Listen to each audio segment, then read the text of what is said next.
From playing cards to pixels, Nintendo's origins. Nintendo started its journey long before video games. The company was founded in Kyoto, Japan, way back in 1889. Its founder was Fusajiro Yamauchi. Initially, Nintendo made Hanafuda playing cards. These are traditional Japanese cards with beautiful flower designs. For many decades, this was Nintendo's main business. In the mid-20th century, the company tried many different things. They ran a taxi company. They even had instant rice and love hotels. Most of these ventures did not succeed. However, this period showed Nintendo was not afraid to try new ideas. Eventually, in the 1960s, they found success making toys. This experience with toys set the stage for their later move into electronic entertainment. Nintendo took its first steps into electronic games in the 1970s. Arcade games were becoming popular then. Nintendo began by distributing some early consoles. For example, they helped bring Magnavox's Odyssey to Japan. Soon they started to develop their own arcade games. A major milestone was the Color TV game series. This launched in Japan in 1977. Nintendo worked with Mitsubishi Electronics to create these machines. The Color TV game consoles were dedicated systems. This means each one played only a specific game or a few variations. Many of these were similar to Pong. The success of the Color TV game series was very encouraging for Nintendo. It showed them the huge potential of the video game market. A truly significant breakthrough for Nintendo was the Game & Watch line. These handheld electronic games were the brainchild of Gunpei Yokoi. He was a brilliant engineer at Nintendo. The first Game & Watch device came out in 1980. Each slim, portable unit usually contained a single, simple LCD game. Yokoi reportedly got the idea from watching a bored businessman on a train. The man was idly pressing buttons on an LCD calculator to pass the time. This sparked the concept of simple, pocket-sized games. The Game & Watch series became incredibly popular. It was a hit not just in Japan but around the world. Crucially, these devices introduced the D-pad. This cross-shaped directional button became a standard feature on game controllers for decades. The impact of the Game & Watch series was enormous. Nintendo released about 60 different models between 1980 and 1991. In total, these little handhelds sold over 43 million units globally. This was a massive success for the company. Many Game & Watch titles featured early appearances of famous Nintendo characters. Players could find simple games starring Donkey Kong. Even Mario, then known as Jumpman, appeared on these small screens.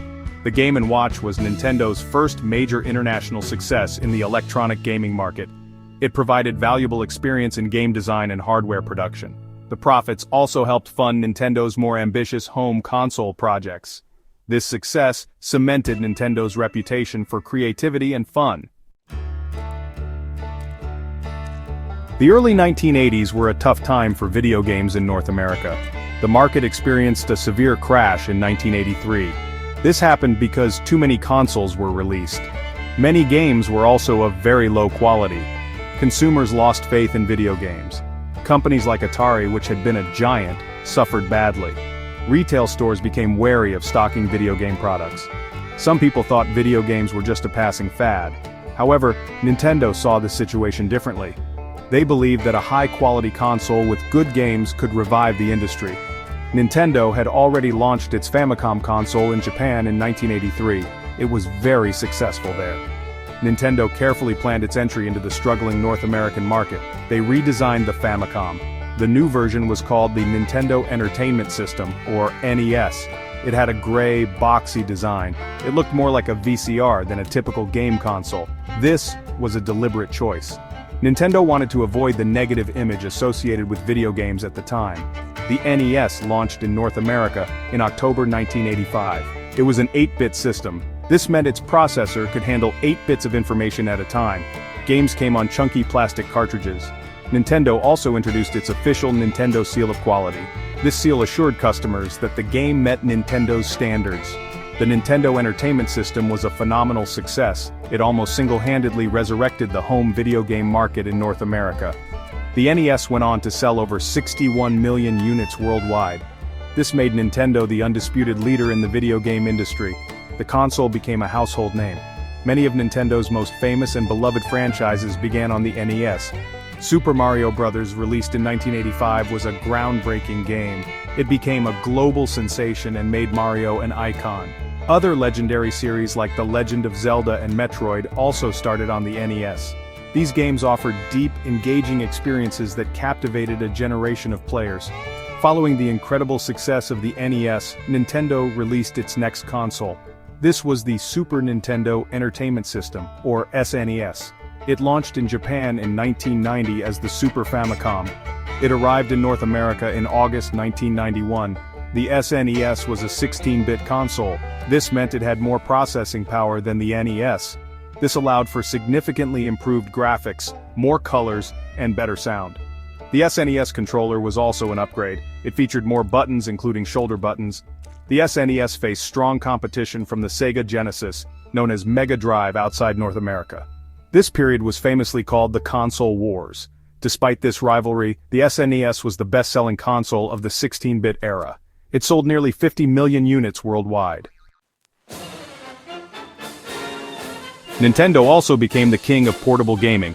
Their Game Boy, released in 1989, changed handheld entertainment forever. It was designed by Gunpei Yokoi's team, the same minds behind Game & Watch. The Game Boy was Nintendo's first handheld console to use interchangeable game cartridges. This meant you could play many different games on one device. It had a simple monochrome screen, not full color. But it was affordable, durable, and had excellent battery life. The Game Boy was often bundled with the puzzle game Tetris. This was a brilliant move, as Tetris appealed to people of all ages. The Game Boy family of systems sold over 118 million units. It dominated the handheld market for more than a decade. Nintendo continued to innovate and improve its Game Boy line. In 1996, they released the Game Boy Pocket. This version was smaller, lighter, and used fewer batteries. In 1998, Japan received the Game Boy Light, which added a much-needed backlight to the screen. Later that same year, the Game Boy Color was launched worldwide. As its name suggests, this model introduced a color display. It could show many more colors than the original. Importantly, the Game Boy Color was backward compatible. This meant it could play all the old monochrome Game Boy games. This feature greatly expanded its library. Millions of players enjoyed colorful adventures on the go. This consistent evolution helped Nintendo maintain its strong grip on the portable gaming market. While dominating handhelds, Nintendo also pushed home console technology forward. The Nintendo 64, or N64, launched in 1996. This was Nintendo's powerful 64-bit console. It represented their major leap into the world of 3D graphics. The N64 controller itself was revolutionary for its time. It introduced an analog stick, which allowed for precise control in 3D game worlds. It also had a Z-trigger on the underside, and a port for accessories like the Rumble Pack. Groundbreaking games like Super Mario 64 showed the world what 3D platforming could be. The Legend of Zelda: Ocarina of Time, released in 1998, is still widely regarded as one of the greatest video games ever made. The N64 sold just under 33 million units. Nintendo's next home console was the GameCube. It was released in 2001. With the GameCube, Nintendo moved away from cartridges for its home systems. Instead, it used proprietary optical discs. These were small mini DVDs. This change allowed for much larger game sizes compared to N64 cartridges. The console itself had a unique, compact cube shape and even a built-in handle. Its controller was praised for its comfortable design. However, the GameCube faced very strong competition. Sony's PlayStation 2 was immensely popular. Microsoft had also entered the market with its Xbox. Despite selling over 21 million units, the GameCube was seen as less commercially successful than Nintendo's previous home consoles. Still, it was home to many beloved exclusive titles. After the Game Boy Advance, Nintendo continued to lead in handhelds. The Nintendo DS launched in 2004. The DS stood for dual screen. This innovative handheld had two separate LCD screens. The bottom screen was a touchscreen. This opened up many new and intuitive ways to play games. The DS also included a built-in microphone and supported Wi-Fi for wireless multiplayer. The Nintendo DS family, which included popular revisions like the slimmer DS Lite and the DSi with cameras, was incredibly successful. It went on to sell over 154 million units worldwide. This made it the best-selling handheld console line in history. Games like Nintendogs and Brain Age attracted many new players to gaming. In 2006, Nintendo launched the Wii. This console truly revolutionized how people played games. The Wii did not focus on having the most powerful graphics. Instead, its main innovation was its motion-sensing controller, the Wii Remote. This controller looked like a television remote. It allowed players to control games with physical gestures. This intuitive control scheme made gaming accessible to a much broader audience. Families, children, and even grandparents started playing games. Wii Sports, which was often bundled with the console, became a cultural phenomenon. The Wii also featured backward compatibility with GameCube games and discs. It introduced the Virtual Console service, allowing players to download and play classic games from older Nintendo systems. It sold over 101 million units.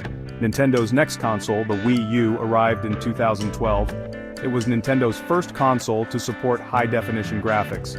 Its most distinctive feature was the gamepad controller. This controller had its own built-in touchscreen. This allowed for unique gameplay experiences such as asymmetric multiplayer or playing games entirely off the TV screen. However, the Wii U struggled to gain widespread appeal. Marketing for the console was sometimes confusing. Many consumers were unsure if it was a new console or just an add-on for the Wii. As a result, its sales were disappointing compared to the Wii. But Nintendo learned valuable lessons from the Wii U. The concept of off-TV play was particularly important for their next big idea. Today is June 4, 2025. The Nintendo Switch, released in March 2017, remains incredibly popular. The Switch is a hybrid console. This means it seamlessly combines home console gaming with portable handheld play. You can connect it to your TV for a big screen experience, then you can lift it from its dock and continue playing on the go. This amazing versatility has been a huge hit with players worldwide. The Switch boasts a fantastic library of exclusive first-party games. Titles like The Legend of Zelda: Breath of the Wild, Super Mario Odyssey, and Animal Crossing: New Horizons have sold millions. Excitement is now building for Nintendo's next system. The Switch 2 is anticipated to launch as early as tomorrow, June 5, 2025. Reports suggest it will feature a larger 7.9-inch HDR screen, magnetic Joy-Cons, 256 GB of storage, and a new C button for game chat, priced around $449.99. Nintendo's epic journey continues.